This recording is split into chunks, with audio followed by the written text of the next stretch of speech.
Wow, man, that was pretty amazing. Thank you so much. I mean, top of the world, the Strat. I mean, we're here. We're doing it. Like we talked about it. Like we're here. I appreciate it, man. Thank you. My pleasure, Jay. Anything for you. Honored to have you here and be able to showcase what the Strat has become today. Um, you know, great lifetime stories here, and happy to share some of those with you. Sweet. And I think you told me a little bit downstairs you might have a surprise for us. Right at the end, we have something in store. I don't want to spoil it too early, but it's going to be fun. All right, perfect. Well, let's get right into it. You ready? I'm absolutely ready. All right, cool. So listen, Nevada, people may know you for your VIP access to all things and delicious and entertaining here in Las Vegas. But what I want to know is where it all began. You know, growing up here in Las Vegas, what was childhood like, you know, before all the elaborate parties, treating athletes and famous people, rappers? Tell me a little bit about that. Well, it started out kind of simple, Catholic school, uniform. But as you grow older and you start to learn about, you know, what people do for a living, I realized we're in the casino business. Wow, that's incredible. So like growing up childhood, like, I mean, take me through that a little bit. So in a general sense, all kids are the same, and it takes a certain age before you start realizing like, oh, what does your parents do, or things like that. So, you know, I just knew what we did, and I just kind of figured, you know, everybody's family owned a casino. That's pretty cool. And no, they do not own a casino.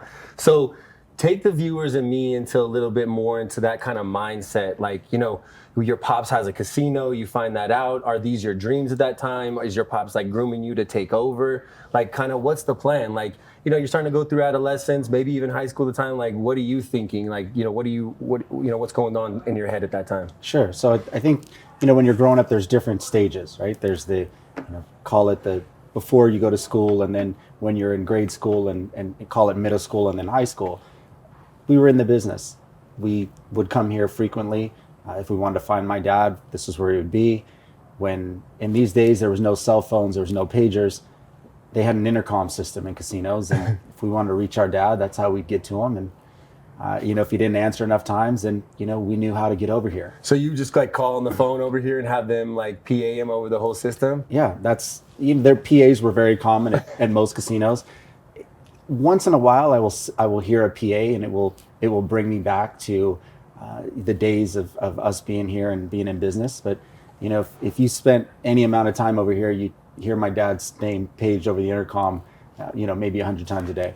Wow, that's cool, man. So, you know, like take me into that. Like, what were you thinking at that time? Like, did you even have aspirations to maybe even be in the casino business? Were you thinking like, oh my God, like I could take this over one day? Like, what were your thoughts? At my 6-year-old birthday at Chuck E. Cheese Pizzeria, that I had the casino painted on the cake. You know, they asked me what I wanted, and that's what I wanted. You know, some people, you know, they pick Superman, some people pick Batman, and you know, I wanted our casino on there. And then, you know, obviously, you know, being in and around it, it was a second home for us. We had the ability to sign at the coffee shop, so I could, you know, essentially eat anytime I wanted. And, you know, it just seemed like this was the family business. And with as many people as we had working here, ultimately there would be room for me one day. With that being said, you have to be 21 to essentially work in a casino. And when I think of casinos, I think of the gaming pits, place that we were earlier today. My grandfather ran a dice game in Pittsburgh for 50 years before Stratosphere even was a thing. So this is your dad's dad, your grandfather? My grandfather. Yeah. So my grandfather was in the gambling business, and then ultimately my dad got in the. So your dad came all the way out here from Pittsburgh. When did he come here to Vegas? My dad came here in the late 60s, early 70s. He had a pit stop in Australia. He was there for 7 years. He worked in 2-for-1 coupon book business, promotions business. He met my mother there. My mother's Australian, and he moved to Vegas. Cool. After a little while of him being here, she eventually met him. He started downtown, which we're looking at out the window today. Yeah, right down there. Yeah, and ultimately, you know, built what is now known as the Strat in the late 70s, and you know, around the time I was born. And You know? So wait, the Strat wasn't here. He did what a lot of people don't know is Vegas World, right? It started as Vegas World. Yeah, can you take a little bit and take us into like the history of the casino and maybe why it's so relevant to you and your family? I think the viewers right now are thinking like, man, the stories this guy must have about like Las Vegas and like, man, like your family's like solidified their name here. I mean, that's really cool. Like, I'd love to hear a little bit more about that. Sure. So going back, downtown is a bunch of small casinos that are bunched up next to each other, and that's where he started. He was on Fremont Street. He actually had a casino called the Glitter Gulch. There was a gaming figure. Her name was Vegas Vicky. She's the big sign. That was your dad's sign. spot, the Glitter Gulch? The Glitter Gulch. What? Yeah, and so he developed Vegas Vicky. Vegas Vicky is now actually going into the Circa. It's going to be at a bar, the brand new resort opening downtown. I actually just saw a preview photo of that. So can you elaborate before you go into everything? Sure. What is Vegas Vicky?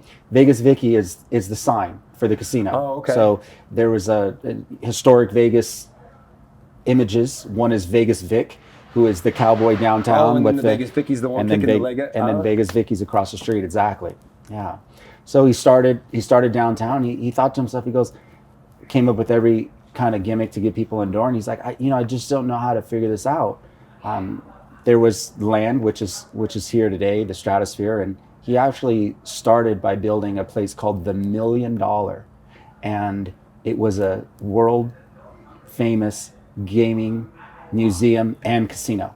So to get the gaming license, if you were a museum, you kind of had a little bit more leniency, and so that was his way in the door. That was his foot in. Yeah, and he started with the $1 Million, had money that was the wallpaper over plexiglass, and it was really about showing off money and how you can win, and that's when he really started on his slot machine jackpot. He came out with the world's first $250,000 gaming jackpot, and then eventually was at $1 million slot jackpot. Wow, that's kind of cool, man. So it sounds like your pops, I didn't know it was going to go this way, but it sounds like he was kind of a really tough dude, kind of a scrapper from Pittsburgh, kind of, Sure. Shoving his way into Vegas. And can you talk about that? Sure. His grit a little bit and about, kind of how he made his chops here in Vegas? Yeah, I think in these days, the mob was still relevant and prevalent. And most of the money that went into these casinos was raised by, call it the Teamsters Union or things like that. And he did it on his own. The first kind of lending that Vegas did, banks did of any type, was a guy named E. Perry Thomas that was partners in what was called Valley Bank at the time. They were the first ones to really stakehold the casinos. My dad had the $1 million. The $1 million was in a fire. It took him a couple years before that settlement was resolved, and he was paid out for that. His next concept was what was called Vegas World. It was a 100-room hotel and casino. The original tower is still here today. And E. Perry Thomas gave him the loan. It was a $7 million loan. Wow. To build that property, and it evolved to what is today the Stratosphere. That's incredible. I mean, just knowing what was going on at that time with the mob and the way like the city was forming, and to be able to squeeze your way in and get a casino, that's just incredible to me. That's awesome. So Nevada, you shared with us these amazing tales of Las Vegas and how your family has solidified its history in this town. But please tell me, how has all of this influenced you to do what you do today? Throw some of the most extravagant events and entertain some of the coolest people in the world. And I mean, you were just recently on with 2 Chainz, right? Like his show. So talk about a little bit about that. Like, how has this all influenced you to do what you do? So I think having the power of the pen, as they would call it, the ability to sign, complimentaries or sign your name for meals, obviously, took care of a lot of my friends and family when it came time to eating. Eating's the type of place that, you get to enjoy relationships with folks. And so that's kind of how it started. I think when it all came to full light was we graduated from high school, and one of my close friends' family was from Tennessee, and they came in and they asked us, can you help us get a hotel room? At the time, my mom was working at the hotel, and I called her and I said, can you help, our friends? And she's like, absolutely.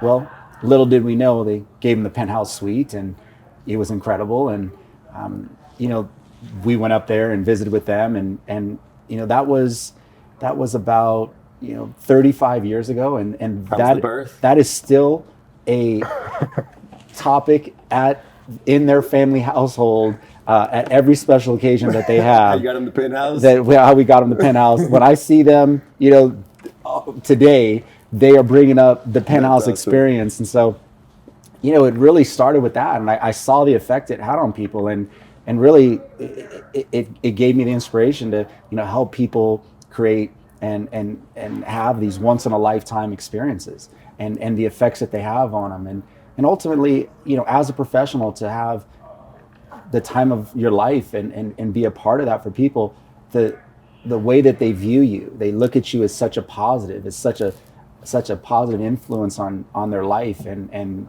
their quality of life ultimately, and it's something that it's just awesome. I can speak to that, man. You've helped me out on plenty of occasions, and hey, I appreciate you. Awesome. So listen, can you take me in the audience into in your world a little bit? Explain to us what goes into creating these once in a lifetime experiences, and I know you did $1 million bachelor party, so maybe I want you to kind of go in a little bit on that, and to the connections and the network that play into being successful in this business, right? Like, it's one thing to be able to book a hotel room for somebody or get somebody into a dinner, but what does it play into it, like having the connections, and what do you need to be able to make it in this business? Sure. So the Strip corridor, Las Vegas Strip corridor, is actually a really small place. It seems incredible. It seems overwhelming. There's tens of billions of dollars invested in such a small strand, and obviously, people are coming and spending the money to be able to pay for that. Yeah. So it's a big commerce area. At the end of the day, it's a small community and people that build relationships based on your trust and your word. And ultimately, I would summarize it as, is your word good, and you're going to be able to make it far. So if there's one thing I could give people is you just gotta keep your word at all, no matter what. With that being said, being in this, it always starts with, what is the purpose of your trip? And that's a specific trip, okay? Because every trip can be different. Okay. And which are the goals that you're looking to achieve? Okay. And from that point, I'm able to go in there and help you design the solutions to help you accomplish those goals. And those change in many different ways. Vegas has become such a business town, business-oriented, conference town, relationship development town, that we're able to put people together in the type of environment that's going to be conducive to them building the type of relationship, bond, and being able to do business with each other, for ultimately, eternity. And I look at every person that I work with as an internal relationship. There is no starting, there is no stopping. We may have done $1 million bachelor party for a group, and we may have done, something as simple as, helping someone plan a special occasion for their wife's birthday. Right? It doesn't have to be the biggest deal, and it doesn't have to be the smallest. It's about taking care of people, and that's why I'm in this business. Wow, that's great, because we are in the town of hospitality, right? Lynn, take me down that a little bit, like how you treat your guests, and how you take somebody through an experience, how you greet them, and the professionalism of your position, and what it takes to be successful. You know what I mean? At that. Awesome. It's a team game. So I have an incredible staff, and obviously I have incredible partners, throughout the Strip corridor that enable me to do my job at such a great level. Again, it starts with that purpose, and I want to put together, from the beginning of their trip, from the moment they step, foot on the city of Las Vegas land until they leave, and then ultimately everything in between. Even if I only have a small segment of their trip that I'm responsible for, they are still in my mind from the day that they arrive, and they are still in my mind until the day they leave. And we're still on call, for them at their service. So, it's really, it's high service, it's high touch, it's over the top experiences, it's the gateway, really being the link to provide them the solutions, and I would say ultimately the experiences that are going to make that type of impact, on their relationships. Yeah, that's amazing. So I got a really impactful question here, and this is going to probably hopefully help somebody out there. So what advice out there would you give to somebody trying to break into this business? Maybe they're struggling, maybe they're broke, or maybe they're inspired But they see you here with all these connections, right? Your dad built a casino, for gosh sakes, and they might be thinking, well, I don't have all that. Maybe they want to be a host or maybe even a club promoter here in town. Maybe they want to build their own concierge business just like you. Or maybe even some of them aren't in the biz, but they're taking care of high-end clients. Like, what would be that advice to somebody, right? Because you have to treat these people a little bit differently. You have to take care of people in a maybe a different way. So, what advice would, you give to somebody trying to break into this business or trying to take care of high-end clients like you do? Great questions. And I think the best teacher is the teacher of example, right? And leading by example. So, what I would recommend is, find a company or find a group that you admire, something that resonates with you and the messaging that they put out there, and figure out how you can make that can be yours. How can you put your energy into something that you feel is like-minded? And that would start by working for the company that you want to work for or finding that person. And it may start with as being as simple as volunteering for them first. A lot of great companies and prestigious people, they may not have room for a paid opportunity. But for you to go in there and say, look, I'm willing to come in here. I want to learn. I want to see what examples you set. And maybe that's, volunteering. And I feel like a lot of doors open up from there. You can also interview as you're volunteering to see where you could potentially go, and that may lead to a promotion faster than if you would have taken an entry-level job. So it's really important. What's the kind of fastest way in? I'm thinking of maybe somebody who's here in Vegas, they catch this interview and they're trying to break into like a club, right? They think it's cool, they're 21, they just moved here from another state. Like, what is the quickest access way to maybe go in and get a job at a club? Is it working through the casino first and then jumping in, developing a relationship and then getting in, or kind of how do you break in? Because I know growing up here in town, like, club promoters and hosts here were always like really cool to me, Sure. At really a young age, because, getting into a cool club here in Las Vegas is, it's awesome. Sure. Right. And it's fun. And it's like some of the greatest experiences you can have in the world. Right. I mean, this is a once in a kind, time place. It's just one of a kind, Yeah. So how about that? Like, what would you tell that kid? Like, what would be his way to get into the casino? Well, I think every business is looking for more business. So if you can figure out a way to impact their bottom line, and ultimately you could call that marketing. And for in the instance of a club promotion, they need certain people that get into these venues and help them fill them. So, I would say entry level is, helping service, bring people into the door. I think bottle service is another level up. With the cost of bottle service, it's not for, every person every weekend, but certainly people like to go out and have fun and dance and meet other people, and that's why these venues exist in the first place. So there's different ways to get in, and I would certainly say that helping bring bodies in is probably where to start. For sure. So listen, this is the kind of like the question that I want to end all these interviews with a little bit. So if you could tell me and the viewers one thing that you absolutely love about Vegas and how this city has kind of shaped your life, what would it be? Vegas is the ultimate place to help people feel important. When you get the royal treatment in Vegas, you've never felt more important. That's what I love about this town. People come here, they feel like kings. We treat them like kings, and they can go on, back to their ordinary life and have that moment and carry that.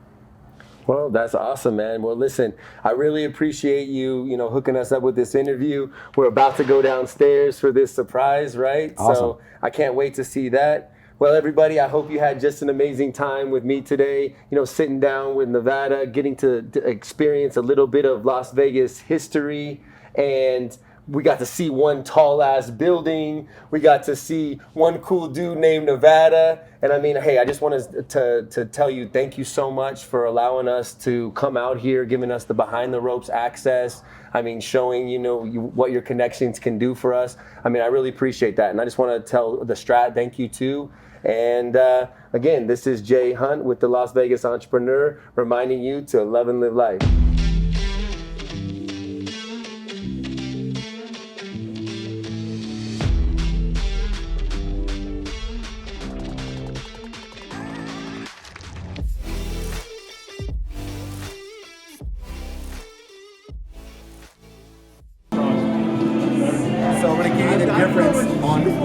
dice and crapless craps. This is crapless craps. So right now, on the first roll of the dice, the only thing you can do is win.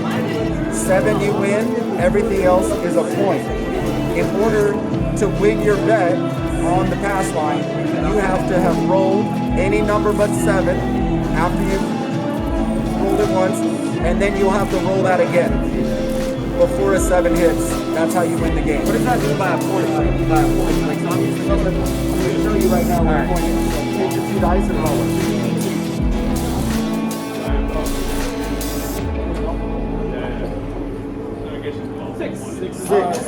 6 is your point. Okay. Yeah, just like the normal custom, right? Yeah? And we got hard ways and everything Now else. let's just go across. 25 like the spot. 25 on each one. So 2, 30.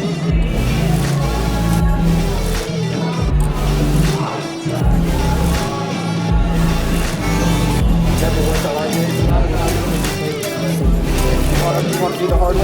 Yeah, like, Let's do it. Or a hard Hold on. Yeah. You got it. So now at this point, you need to roll a 6 again to win, or any other number but 7. That's what we have to do to win this match, to win any money. In the match?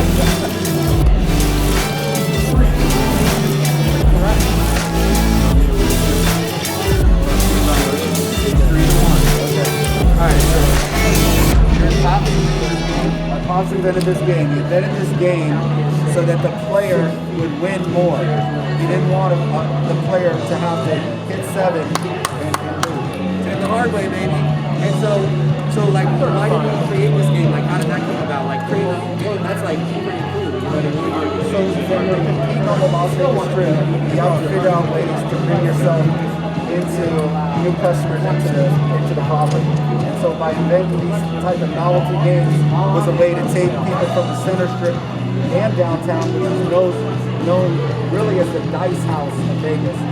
Back in the 70s and 80s, Vineyard Horseshoe had 10 times odds on dice, and they really set the standards of what dice games were all about. So my dad would try to match him with his limits and his odds, and then at the time, it was a guy named Vinny, he would just raise odds. My dad raised odds, he raised odds. So he goes, well, I can't beat this guy. This guy's the biggest casino in downtown. He goes, I'm going to have to figure out something unique. And so he came out and he said, I'm going to invent a game. He invented this game. Then he didn't get the game, and now he had one up on him. So he could get the dice players. That is a really cool story.